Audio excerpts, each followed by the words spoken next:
Today, I wanted to just really hit on something, dealing with pain. I asked my mom one day, I said, Mom,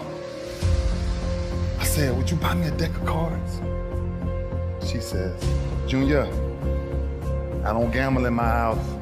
Ain't no cards coming in my house. I said, Mom, I don't need them for gambling. I don't want them for gambling. I just need a deck of cards, Mom. My mom, for years, from the time I was 4, 5, 6, 7, 8, 9, 10, I never saw a woman take so much physical abuse than the way I've seen my mother be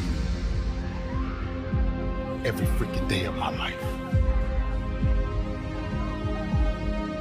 But I can't help her because I'm not strong enough. I don't have the muscle to get these men off my mother. My mother's a very high yellow woman, and every time they hit her, she would bleed from her eyes. She would walk around for days with sunglasses on in the house. I said, Ma, I need a deck of cards. Last altercation we got in, my stepfather hit my mama so hard in the face. I called her, and I looked at him with this rage and this pain in my eyes. Like one day, and I took this deck of cards. And I couldn't live in the house, so I had to live in the garage. And after this last altercation we had with this guy, I ran to my garage and I grabbed this deck of cards and I flipped a 7. And I started doing 7 push-ups. I flipped a 6, I did 6. I flipped a 9, I did 9. I flipped a 2, I did 2. I flipped another 9, I did 9. Until I got all the way through the deck. Jack, Queen, King worth 10. Aces, 25s, and Jokers, 50. Until I got sick and tired of what pain felt like in my gut. It didn't even matter to me no more. Because I started shuffling them all over again, and that's when I started doing my sit-ups. Because I wanted to make sure sports wasn't the reason why I started training. It was to make sure man never put his hands on my mama again. And I told my mama, no pain will ever stop me from taking care of you and my brothers and sisters.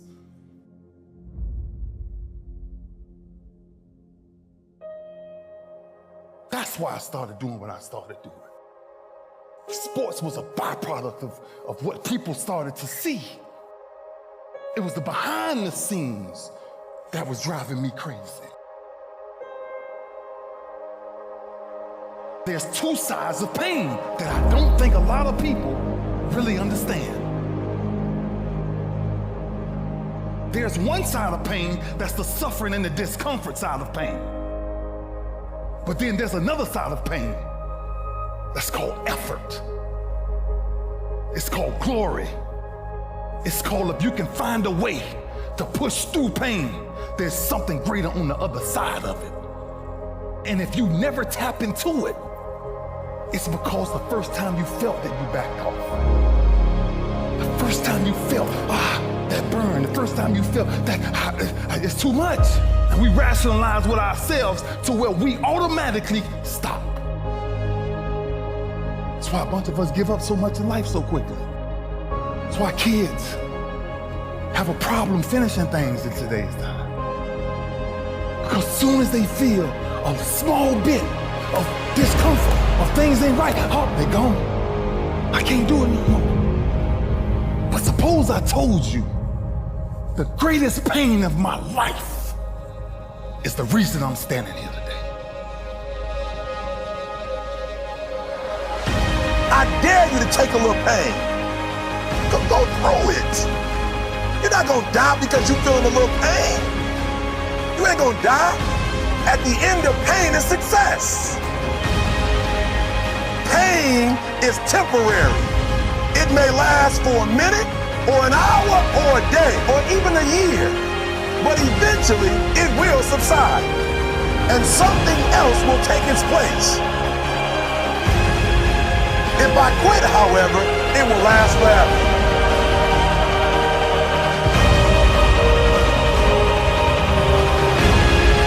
On the other side of that pain, on the other side of that pain, on the other side of that pain is your promise. At 10 years old, I picked up these deck of cards. And one day I counted them. And I found out there was 52 of them in the deck of cards. 52. And I turned my greatest pain into, in my business, with the greatest achievement ever is the touchdown Barney trophy. 52 cards. And ironically, my number ended up being 52. There's not a person on my team in 16 years that has consistently beat me to the ball every play. That ain't got nothing to do with talent. That's just got everything to do with effort. Nothing else. 15 straight years. 12 Pro Bowls later, if you want numbers. I done saw all of it. And the only thing that's kept me around is my effort. So when you put on this, all I ever knew, because I wasn't a number one recruit, I wasn't a number one linebacker, I wasn't even in the media guy. All I ever knew was effort will get me seen on tape. Effort will get me noticed to get to the league. Effort would one day take care of my mom and my kids. Effort. Which is between you and you. Nobody else can give you effort. Effort is within inside, man. And I'm still grinding because the next kid is talking about he getting too old. Keep watching me if I am. Nobody ain't got to convince me of what I do. I do what I do because I do what I do because I'm built from something. And man didn't create it. Every one of you men in here have that opportunity, man. But ask yourself the question personally. How much time you really wasting? For real. Or do you really represent this? I represent it because it's all I had. It's the only brotherhood I ever been formed to. That's why when I see y'all perform on Saturdays, that is my peace. That's why I run to the hotels. I don't need to talk to nobody before my games. I just need to see what I once came from. I sat in these same chairs you guys sat in, man. I sat around the greatest athletes in the world. And then I found myself totally different because everybody was asking the question, who is this kid? I'm just sharing my story to tell y'all, every time you think somebody got it good, man, it ain't always good. Somebody just, some people just make up their mind and they just grind and say the heck with it, man. Because sometimes that's all you can do. How much of our brains are we really gonna use?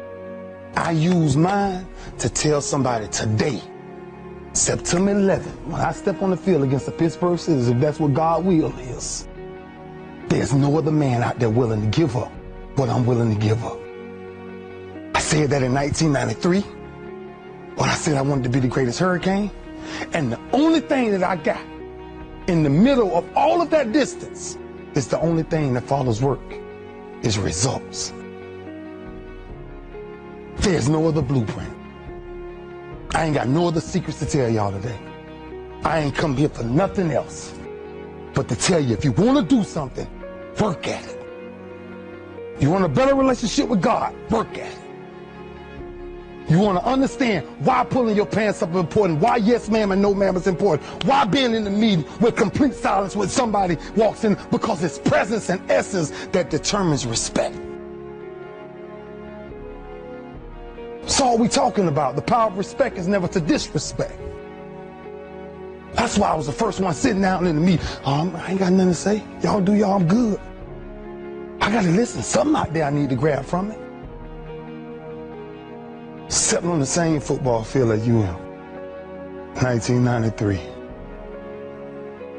And I made a quote. And that some people call controversy, I call it confidence. I said that I might be the greatest player to ever walk up out of the University of Miami. I did not say that because I thought I was better than everybody else. I said that simply because I was willing to put in the work to now be back here 18 years later and tell you the only brotherhood I still have. You've got to say yes to your life. You've got to say yes. Yes to my dreams. Yes to me. Yes, I can make it. Yes, I can. Doesn't matter how many failures I've made. Doesn't matter how many mistakes I've endured. Doesn't matter about my defeats. Doesn't matter about what I've done. It sits on my chest in a shirt form. But the eye of that real hurricane is found in my heart. Is this where it all came from? Same path y'all walk. Same calves y'all going in. Same green tree y'all walking up and down. I had one pair of jeans in college for at least 2 years. At least 2 years. What drives you? Because I feel home. And when you're home, ain't much to say. Our work spoke for itself.